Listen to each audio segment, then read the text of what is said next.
Class চলার সময় শিক্ষকদের মোবাইল ফোন ব্যবহার বন্ধ করার বিষয়ে কঠোর হতে যাচ্ছে সরকার। চাইল্ড পার্লামেন্টে কথা জানিয়েছেন শিক্ষামন্ত্রী নুরুল ইসলাম নাহিদ। এছাড়া নোট বইয়ের ব্যবহার কমানো সহ বিদ্যালয়ের পরিবেশ আরও পরিবেশ বান্ধব করতে সরকার কাজ করে যাচ্ছে বলেও জানান তিনি। দেশের ৬৪ জেলার বিভিন্ন স্কুলের নির্বাচিত সংসদ সদস্য এবং ১৬ শ্রেণী সুবিধাবঞ্চিত শিশুদের অংশগ্রহণে শুরু হয় চাইল্ড পার্লামেন্টের ৭ম অধিবেশন। জাতীয় সংসদের আদলে গড়ে ওঠা শিশুদের এ সংসদে বিভিন্ন বিদ্যালয়ের শিশুরা মূলত তাদের অধিকার এবং সমস্যার কথাগুলো তুলে ধরে। অনেক স্কুলে এই নির্ধারিত ফির চেয়েও বেশি ফি নেওয়া হয়। শুধু তাই নয় মাননীয় স্পিকার, অনেক স্কুলে দেখা যায় যে সাময়িক পরীক্ষাগুলোতে অতিরিক্ত ফিস আদায় করা হয়। এসএমসি কমিটিতে অভিভাবক প্রতিনিধি থাকে, কিন্তু তাদের কোনো ভূমিকা থাকে না। আলোচনায় উঠে আসে বিদ্যালয়ে পড়াশোনার পরিবেশ থেকে শুরু করে শিক্ষার পরিবেশ, শিক্ষকদের আচরণগত ত্রুটি সহ নানা বিষয়। আমাদের স্কুলগুলোতে প্রয়োজনীয় ল্যাব আছে, নামে মাত্র এখানে প্রয়োজনীয় সরঞ্জাম নেই, আমাদের স্ট্রেটর নেই। আবার তা সত্ত্বেও দেখা যায় যে শিক্ষকরা পরীক্ষার আগে ১ বা ২ দিন ক্লাস নেন, যা প্রয়োজনের তুলনায় খুবই কম। শিক্ষকরা অনেক সময় ছাত্রদেরকে খেলার সুযোগ দেন না। অধিবেশনে উপস্থিত থেকে শিশুদের সব অভাব অভিযোগ শুনে সমাধানের আশ্বাস দেন শিক্ষামন্ত্রী নুরুল ইসলাম নাহিদ। ক্লাসরুমের শিক্ষকরা মোবাইল ফোনে কথা বলে, এই বিষয়ে আমরা আমাদের শিক্ষকদের সতর্ক করে দেওয়ার জন্য যা প্রয়োজন সেটা আমরা তাদেরকে ব্যবস্থা দিব। অনেক শিক্ষক আছেন যারা ক্লাসরুমে শিক্ষা না দিয়ে তারা প্রাইভেট পড়ান এবং সেইখানে আমাদের ছেলেমেয়েরা লেখাপড়া করতে বাধ্য হয় এবং তার ফলে তাদের আর্থিক চাপ সৃষ্টি হয়, সময় নষ্ট হয়। আমরা মনে করি যে সেগুলো আমাদের বন্ধ করতে হবে। শিক্ষামন্ত্রী জানান, নতুন শিক্ষানীতি বাস্তবায়িত হলে এসব অনেক সমস্যা মিটে যাবে। আমি জোর দিয়ে বলছি। সুজানা রহমান, দেশ টিভি, ঢাকা। ক্লাসরুমে মোবাইল ফোনে কথা না বলতে এবং মেয়েদের ছবি না তুলতে শিক্ষকদের কঠোরভাবে সতর্ক করে দিয়েছেন শিক্ষামন্ত্রী। স্কুলের ভেতরে বাইরে শিক্ষা সুষ্ঠু পরিবেশ নিশ্চিত করারও নির্দেশ দিয়েছেন তিনি। বিস্তারিত সোমা ইসলামের রিপোর্টে। শিক্ষা ও সুশাসন প্রতিষ্ঠায় সেভ দ্য চিলড্রেনের শিশু সংগঠন চাইল্ড পার্লামেন্ট দেশের বিভিন্ন শিক্ষা প্রতিষ্ঠান থেকে আসা শিক্ষার্থীদের এই অনুষ্ঠানে যোগ দিয়ে তাদের সুবিধা অসুবিধার কথা শোনেন শিক্ষামন্ত্রী। শিক্ষকদের নৈতিক মান নিয়েও কথা বলেন তিনি। আরেকটা কথা বলেছেন, সেটি আমি খুবই লজ্জাবোধ করতেছি যে আমাদের কোনো শিক্ষক ক্লাসরুমে ছাত্রীদের ছবি তোলেন, মোবাইল ফোনে ভিডিও করেন। এটা আপনারা একটা উপস্থাপন করেছেন।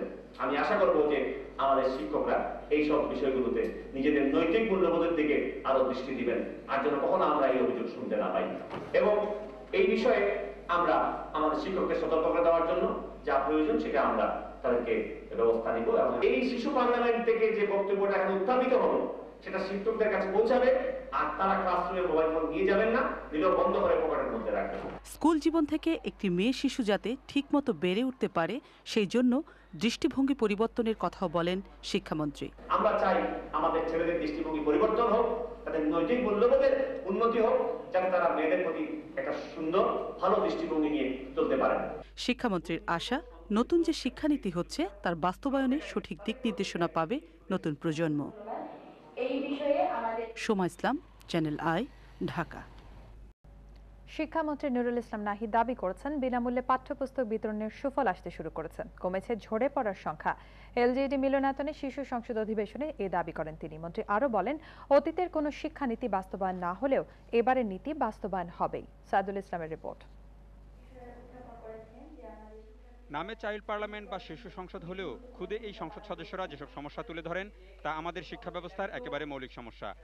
বর্তমান নবম শ্রেণীতে এনসিডিবি কর্তৃক যেসব বইয়ের নাম প্রকাশ হয়েছে সেখানে আমাদের বাংলা দ্বিতীয় বোর্ডের বইটি বাদ দিয়ে বিভিন্ন প্রকাশনার নাম দেওয়া হয়েছে। এ ব্যাপারে সরকারি পদক্ষেপ কামনা করছি। সঠিক প্রশিক্ষণের অভাবে আমরা বিষয়টি তোমাদেরকে বুঝাতে পারছি না। তো মাননীয় স্পিকারের কাছে আমার আবেদন যে কি করলে আমরা ভালো করে এই জিনিসটা বুঝতে পারবো। শিক্ষামন্ত্রী তাদের কথা মনোযোগ দিয়ে শোনেন, সমস্যা সমাধানের আশ্বাস দিয়ে বলেন, সবার জন্য শিক্ষা নিশ্চিত করতে না পারলে সোনার বাংলা বা ডিজিটাল বাংলা কোনোটাই সম্ভব নয়। যদি আমরা সবাইকে স্কুলে আনতে না পারি, ধরে রাখতে না পারি, কাদেরকে আমরা শিক্ষা দিব? 19 কোটি বই আমরা ছেপেছি গত বছর, তার ফল আমরা পাচ্ছি। এখন দেখা যাচ্ছে ঝরে পড়া কমে গেছে, নতুন শিক্ষার্থী বেশি করে ভর্তি হচ্ছে এবং তার ফলে এই বছর আমাদেরকে বই ছাপতে হবে একই স্কুলের বা একই সংখ্যা স্কুল বা কলেজে স্কুল বা মাদ্রাসার ছাত্রদের জন্য ক্লাস 1 থেকে 10 পর্যন্ত। সেটি হবে 19 কোটির জায়গায় এবার 23 কোটি 20 লক্ষ নতুন বই ছাপতে হবে। তাতেই বোঝা যায় যে আমাদের শিক্ষার্থীর সংখ্যা বেড়ে গেছে। এবারের শিক্ষানীতিকে বিতর্কহীন একটি শিক্ষানীতি উল্লেখ করে মন্ত্রী বলেন, এর সফল বাস্তবায়ন হলে তা দেশে একটি বৈষম্যহীন শিক্ষা ব্যবস্থা উপহার দেবে। দেশ স্বাধীন করছি, প্রায় 40 বছর হতে চললো, আজও কোনো শিক্ষানীতি বাস্তবায়িত হতে পারেনি। আমরা এইবারের শিক্ষানীতি বাস্তবায়নের জন্য আমরা সর্বত চেষ্টা করছি এবং আমি খুবই আশাবাদী যে এই শিক্ষানীতি বাস্তবায়িত হবে, এই কারণে যে অতীতের সকল শিক্ষানীতি ঘোষিত হওয়ার পরই তাকে নিয়ে এত বিতর্ক হয়েছে এবং তার বিরুদ্ধে এত প্রতিরোধ গড়ে উঠেছে যে কখনো এটা বাস্তবায়িত করা যায়নি। এজন্য আজকে যে শিক্ষানীতি প্রণীত হয়েছে তার পক্ষে শুধু সরকার না, প্রধান বিরোধী দলের শিক্ষা দায়িত্বে যারা আছেন তারা, আমাদের মাদ্রাসা শিক্ষকরা এবং আমাদের সব ধরনের সব মহলের মানুষ এটাকে সমর্থন জানিয়েছেন, যার জন্য এটা বাস্তবায়নের সম্ভাবনা আছে। নোট ও গাইড বইয়ের ব্যবহার বন্ধ করে মূল বই পড়ায় শিক্ষার্থীদের আগ্রহী করতে শিক্ষক, অভিভাবক ও গণমাধ্যমকে ভূমিকা পালনেরও আহ্বান জানান মন্ত্রী। সাইদুল ইসলাম, বৈশাখী নিউজ, ঢাকা। গাইড বই এবং ইফটিজিং বন্ধের বিষয়ে দ্রুত ব্যবস্থা নেওয়ার আশ্বাস দিয়েছেন শিক্ষামন্ত্রী নুরুল ইসলাম নাহিদ। রোববার সেভ দ্য চিলড্রেন আয়োজিত চাইল্ড পার্লামেন্টের ৭ম অধিবেশনে তিনি এই কথা জানান।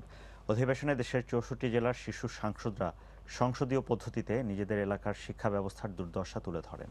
রাফেজ আদনান আদেলের রিপোর্ট। জাতীয় সংসদে বিরোধী দলের দেখা না মিললেও এই শিশু সংসদে ছিল দেশের সবকটি জেলার প্রতিনিধিরা, ছিলেন স্পিকার আর ডেপুটি স্পিকারও। স্পিকারের কাছে ফ্লোর নিয়ে সংসদরা তুলে ধরলেন নিজের এলাকার শিশুদের সমস্যার যত কথা। 74% শিক্ষকগণ ক্লাসে মোবাইল ফোনে কথা বলেন, যার ফলে ছাত্রছাত্রীদের মনোযোগ নষ্ট হয়ে যায়।